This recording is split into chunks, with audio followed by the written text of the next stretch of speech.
Cara yang ketiga, untuk kita bisa mengalahkan pencobaan-pencobaan, lakukan kehendak Bapa di sorga.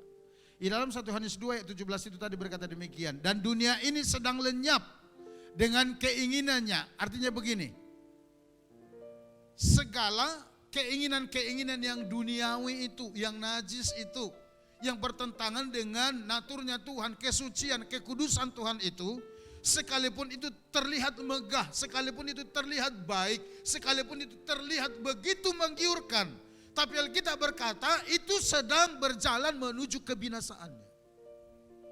Semuanya itu sedang menuju kelenyapannya. Tetapi orang yang melakukan kehendak Allah tetap hidup selama-lamanya. Hanya orang yang melakukan kehendak Allah yang akan hidup selama-lamanya dan memperoleh kemenangan yang dari Tuhan. Itu sebabnya melakukan kehendak Bapa merupakan keputusan dan langkah jitu untuk mengalahkan pencobaan. Ketika saudara ditawarin melakukan yang ini, yang datangnya dari daging dan iblis, saudara lakukan sebaliknya. Apa itu? Melakukan kehendak Tuhan. Di dalam Yakobus pasal 4 yang dikatakan demikian, tunduklah kepada Allah dan lawanlah iblis. Kata melawan di sana kan ditulis di dalam teks Yunani itu antistete. Antistete itu artinya melakukan sesuatu yang terbalik. Melakukan sesuatu yang paradoks. Artinya begini, kalau iblis mengajak kita berjalan ke arah ini, antistete yang dimaksud itu, lawanlah iblis, kita harus dengan penuh kesadaran balik kanan gerak, kita menuju ke sana, ke jalannya Tuhan. Itulah antistete. Itulah yang dikatakan lawan iblis dengan tindakan. Bapak Ibu perhatikan ini, kalimat-kalimat ini sangat memberkati saya. Setiap orang percaya pasti pernah berhadapan dengan pencobaan. Yang pernah mengalami pencobaan katakan amin. Wah, hebat sekali jemaat Putus Sibau, enggak semua yang pernah mengalami pencobaan, saudara. Yang pernah berhadapan dengan pencobaan katakan amin. Ternyata nasib kita sama. Saya juga pernah sering menghadapi pencobaan. Tapi perhatikan ini. Tapi tidak semua orang percaya kalah terhadap pencobaan dan jatuh ke dalam dosa. Enggak semua. Hanya mereka yang tidak mengambil keputusan untuk melakukan kehendak Tuhan yang akan kalah terhadap pencobaan. Semua kita diperhadapkan pencobaan, iya, tapi tidak semua kita yang akan kalah terhadap pencobaan. Ada yang kalah mungkin, ada yang menang mungkin. Yang kalah karena mereka memilih mengikuti kehendak iblis dan kedagingannya. Yang menang mereka memilih melakukan kehendak Tuhan. Bukankah Ibrani pasal 4 ayat 15 berkata demikian? Coba buka dulu ayat ini. Sebab imam besar yang kita punya bukanlah imam besar yang tidak dapat turut merasakan kelemahan-kelemahan kita. Sebaliknya sama dengan kita, ia telah dicobai hanya tidak hanya tidak. Jadi Yesus itu dicobai seperti saudara dicobai, Yesus juga dicobai. Perbedaannya ketika saudara dicobai, saudara kalah, saudara jatuh. Ketika Yesus dicobai dikatakan dia tidak berdosa, dia tidak melakukan dosa, dia tidak kalah terhadap pencobaan itu. Orang-orang yang mengambil keputusan untuk melakukan kehendak Allah akan terhindar dari kekalahan terhadap pencobaan. Next. Kita kembali ke Adam nih. Kejatuhan Adam dan Hawa di Taman Eden tidak semata-mata karena dicobai iblis. Enggak. Banyak orang mau salahkan iblis. Tidak semata-mata kejatuhan Adam dan Hawa itu karena godaan iblis. Enggak. Saya mau katakan enggak. Kok bisa Pak? Iya. Karena prinsipnya begini, perhatikan baik. Saudara tidak bisa larang iblis untuk menggodai saudara. Enggak bisa. Iblis kapan saja akan selalu datang menggodai saudara. Ketika dia kalah terhadap Yesus. Apa kata ayat Alkitab di dalam kitab Lukas? Dikatakan demikian. Maka iblis meninggalkan Yesus menunggu waktu yang tepat untuk dia datang kembali. Saudara enggak bisa. Kita bisa dicobai aja selama 24 jam, satu hari satu malam. Tapi kita punya pilihan. Kita akan menyerah atau tidak. Itu persoalannya. Saudara nggak bisa larang orang ngata-ngatain saudara. Orang dia punya mulut kok. Tapi saudara bisa mengambil sikap, menutup hati saudara terhadap segala ketersinggungan, kepahitan, kebencian. Saudara bisa memilih tutup telinga. Aku enggak mau dengar kata-kata yang seperti itu. Aku mau fokus kepada Tuhan. Betul enggak? Jadi tidak semata-mata karena dicobai iblis. Tapi karena apa? Karena Adam dan Hawa lebih memilih untuk menuruti keinginan iblis dan kedagingan mereka daripada melakukan kehendak Bapa di sorga. Bisa mereka tidak jatuh saat itu? Bisa. Kalau mereka lebih memilih untuk melakukan kehendak Bapa di sorga. Apakah sebelum kejatuhan itu, sebelum iblis menggodai, ada perintah yang datang kepada mereka? Ada. Ini yang firman Tuhan katakan. Kejadian 2 ayat 16-17 berkata begini. Lalu Tuhan Allah memberi perintah ini kepada manusia. Semua pohon dalam taman ini boleh kamu makan buahnya dengan bebas. Tetapi pohon pengetahuan tentang yang baik dan yang jahat itu, perhatikan perintah ini. Ini kalimat perintah. Janganlah kau makan buahnya supaya pada hari engkau memakannya pastilah engkau mati. Jelas perintah itu. Jelas firman itu datang kepada Adam. Tapi pertanyaannya, apa yang dilakukan Adam dan Hawa? Next. Kejadian pasal 3 ayat 1 sampai seterus sampai 6. Perhatikan saya baca, dikatakan demikian. Adapun ular itu ialah yang paling cerdik dari segala binatang di darat yang dijadikan oleh Tuhan Allah. Ular itu berkata kepada perempuan itu, tentulah Allah berfirman, semua pohon dalam taman ini jangan kamu makan buahnya, bukan? Ayat 2, lalu sahut perempuan itu kepada ular itu, buah pohon-pohonan dalam taman ini boleh kami makan. Sampai di sini, apakah mereka jatuh? Apakah mereka jatuh? Enggak. Sudah terjadi dialog? Sudah. Orang ini sudah ngobrol dengan setan, dengan iblis. Iblis ini sudah menggodain gitu loh saudara. Tapi apakah mereka jatuh? Belum. Ayat 3. Tetapi tentang buah pohon yang ada di tengah-tengah taman, Allah berfirman, jangan kamu makan ataupun raba buah itu, nanti kamu mati. Terus ayat 4. Tetapi ular itu berkata kepada perempuan itu, sekali-kali kamu tidak akan mati. Sampai di sini dialog mereka terus terjadi. Apakah mereka sudah kalah? Belum. Berdiskusi? Iya. Tawar menawar? Iya. Langsung jatuh? Enggak.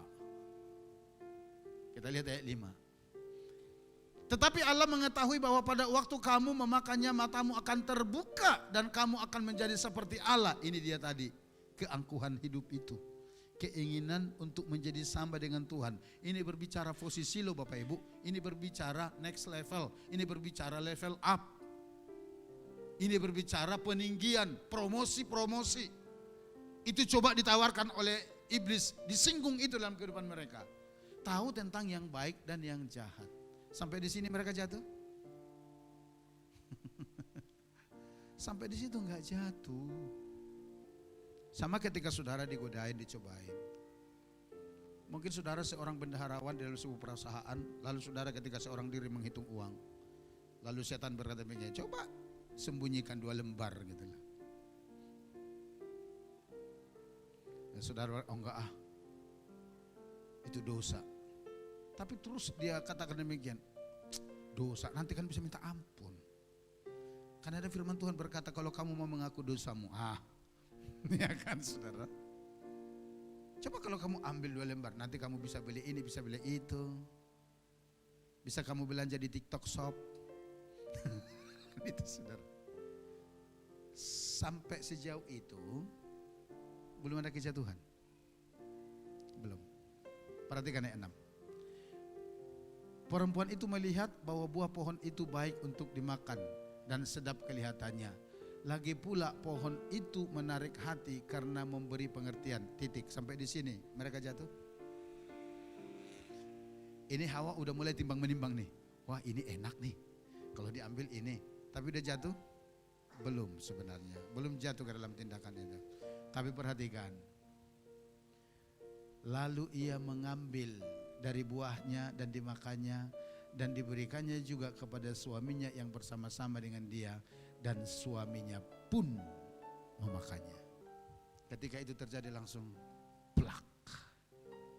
Selama hanya sebatas diskusi, mereka enggak jatuh, mereka enggak kalah. Oleh karenanya saya katakan, kejatuhan Adam dan Hawa ke dalam dosa itu tidak semata-mata karena rayuan iblis. Tidak, tapi karena mereka lebih memilih mengikuti rayuan itu daripada melakukan firman. Apalagi di ayat 6 itu Bapak Ibu, perhatikan, kita kembali ke ayat 6 dulu. Lihat dulu lagi slide-nya, perhatikan ya. Menarik sekali, dikatakan demikian. Lalu Hawa mengambil dari buahnya dan dimakannya, dan diberikannya juga kepada suaminya yang bersama-sama dengan dia, dan suaminya pun memakannya. Di mana Adam waktu itu?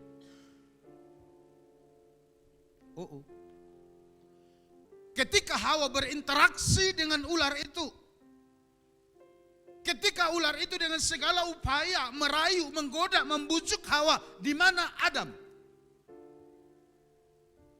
Ayo, di mana Adam?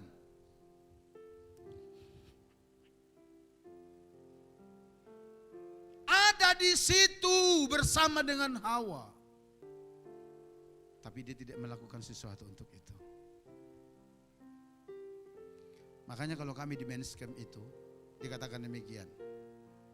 Adam jatuh ke dalam dosa bukan karena apa yang dia lakukan, tapi oleh karena apa yang tidak dia lakukan. Sehingga mereka jatuh ke dalam dosa. Adam jatuh ke dalam dosa bukan karena makan buah itu, bukan. Itu hanya dampak saja. Tapi dia jatuh ke dalam dosa karena dia tidak melakukan apa-apa pada waktu dia tahu, dia lihat, ditonton, disaksikan ular itu menggodai Hawa. Makanya muncullah gurauan dari sana. Sangat beda kalau seandainya Adam itu orang Kalimantan. Ya kan saudara? Begitu lihat datang ular, Adam langsung mana mandau? Ini datang lauk. Ya saudara, langsung ambil mandau, tebas itu ular, gak sempat godain Hawa. Langsung jadi Mas Arica dah. Ya kan? Bisa itu Adam lakukan, tapi Adam gak lakukan. Dia melihat istrinya digodain oleh setan. Dia melihat istrinya diperdaya oleh, dan dia diam saja nonton. Bahkan ketika Hawa bertindak, mengambil buah itu, memakannya, Adam gak ngomong. Bahkan ketika Hawa setelah memakannya membagi, dia pun menerimanya.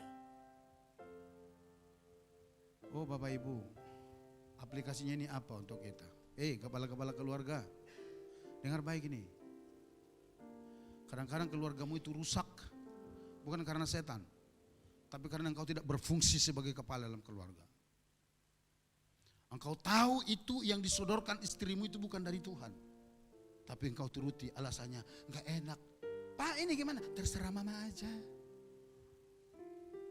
Itu artinya engkau suami DKI, di bawah ketek istri. Dan tahukah saudara, rusak keluarga itu karena seorang pria di tengah-tengah keluarga itu tidak berfungsi. Seharusnya yang Adam lakukan paling tidak memperingatkan Hawa. Karena yang terima firman di Kejadian 2 ayat 17 ketika Tuhan berkata, buah pohon di tengah-tengah taman ini, pengetahuan yang baik dan jahat, jangan kamu makan, karena waktu kamu makan kamu akan mati. Yang terima pesan itu Adam. Tapi ketika ular atau iblis yang menjelma pada saat itu sebagai ular datang kepada Hawa memutar balik fakta itu, Adam diam saja. Dan ketika Hawa bertanya, Pak gimana, kita terima enggak, kita makan enggak? Adam berkata mungkin, terserah mama.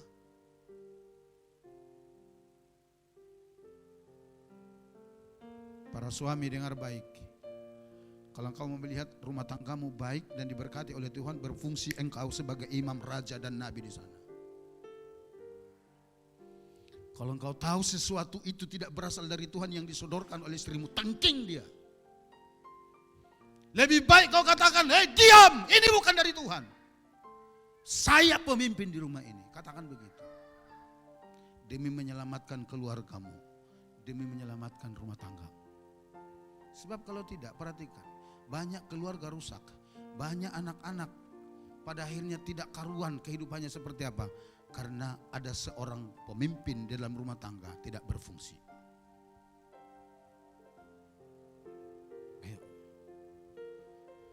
Ayo kita berfungsi.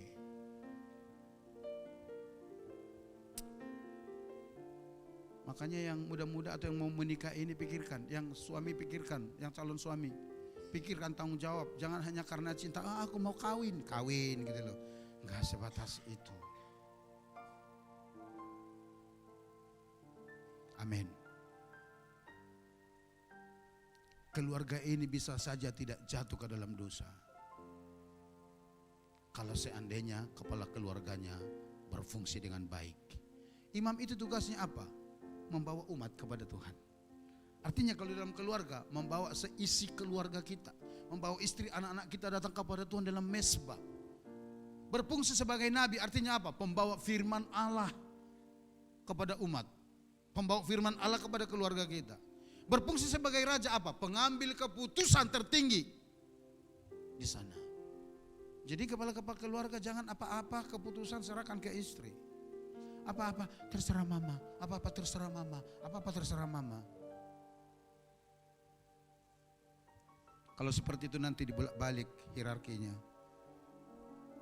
Nanti jadi istri yang kepala keluarga. Dia yang pakai celana panjang, saudara pakai rok.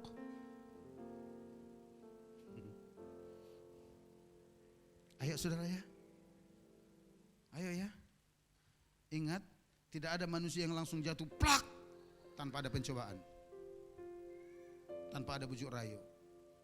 Ingat saya katakan tadi, semua diawali dari langkah kecil. Enggak ada yang langsung langkang-langkang jauh-jauh, enggak ada. Enggak ada. Kita belajar.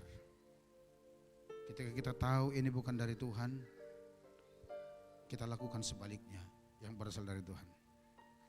Next. Kejatuhan Adam dan Hawa ke dalam pencobaan adalah hasil keputusan sebuah pilihan, bukan paksaan. Artinya Adam dan Hawa tidak seharusnya jatuh ke dalam dosa jika seandainya mereka memilih lebih taat melakukan perintah Tuhan daripada sekedar mengikuti bujuk rayu iblis. Namun realitanya mereka kalah terhadap rayuan iblis dan jatuh ke dalam dosa. Akibatnya semua manusia jadi berdosa atau semua jadi rusak dan kehilangan kemuliaan Allah. Ini ayatnya, Roma 3:23 dan Roma 5:12. Roma 5:12 ini berkata demikian. Oleh karena satu orang dosa masuk menjalar ke seluruh dunia. Oleh karena apa? Oleh karena seorang kepala keluarga yang tidak berfungsi, tidak mengambil tanggung jawab sebagai kepala keluarga. Lihat apa kemauan istrimu. Kalau itu lari dari kehendak Allah, berbicara tegas. Berbicara tegas, demi keselamatan rumah tanggamu, demi kebahagiaan rumah tanggamu, demi keselamatan regenerasimu, supaya istri anak-anak kita menjadi orang-orang yang takut Tuhan dan hidup kita berkemenangan dalam Tuhan. Amin. Ingat, di ujungnya akan selalu ada berkat Tuhan sediakan bagi kita ketika kita menang dari semua pencobaan itu. Yang mau mengalaminya, katakan amin dan berikan tepuk tangan bagi Allah kita yang hidup. Mari kita datang kepada Tuhan.